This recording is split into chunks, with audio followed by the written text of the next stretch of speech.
పాలు తాగు. తాగకుంటే నువ్వేం చేస్తావ్? తాగకుంటే నువ్వేం చేస్తావు? ఏం చేస్తావు? చిన్నప్పుడు చాలా ఇష్టమైన అడ్వర్టైజ్మెంట్, నాకు చాలా ఇష్టం. ఓకే, సో రైట్, ఈరోజు ఈ వీడియో ద్వారా మనం నేర్చుకుంటుంది ఏంటంటే, అబ్బాయి అన్నాడు కదా, తాగకపోతే ఏం చేస్తావు. ఓకే, ఇలాంటి సెంటెన్సెస్ చాలానే యూజ్ చేస్తూ ఉంటాం. రాయకపోతే ఏం చేస్తావు, కాల్ చేయకపోతే ఏం చేస్తావు, మాట్లాడకపోతే ఏం చేస్తావు, నేను ఇప్పుడు ఫంక్షన్కి రాకపోతే ఏం చేస్తావు. సో ఇలా మనం మాట్లాడుతూ ఉంటాం. సో ఇలాంటి కండిషన్స్కి ఇంగ్లీష్లో if plus situation, would plus యాక్షన్ని యూజ్ చేసుకుంటూ మనం సెంటెన్సెస్ని ఫ్రేమ్ చేయొచ్చు. ఎలా? Let's learn.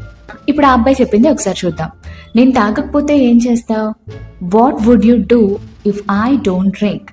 నువ్వు అతనికి హెల్ప్ చేయకపోతే అతను ఏం చేస్తాడు? What would he do if you don't help him? నేను ఇప్పుడు ఇక్కడి నుంచి వెళ్ళిపోతే ఆమె ఏమంటుంది? What would she say if I walk away from here? ఇప్పుడు నా ఫోన్ సడన్ గా పనిచేయడం ఆగిపోతే నేనేం చేస్తాను?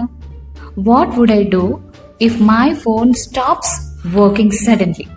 ఒకవేళ ఇప్పుడు మనం బస్సు మిస్ అయితే ఏం జరుగుతుంది? What would happen if we miss the bus? ఇప్పటికిప్పుడు సడన్ గా గెస్ట్లు వస్తే ఏం వండుతావు? What would you cook if guest suddenly come? Now it's time to your turn. ఫంక్షన్కి ఇన్వైట్ చేయకపోతే వాళ్ళు ఏం చేస్తారు?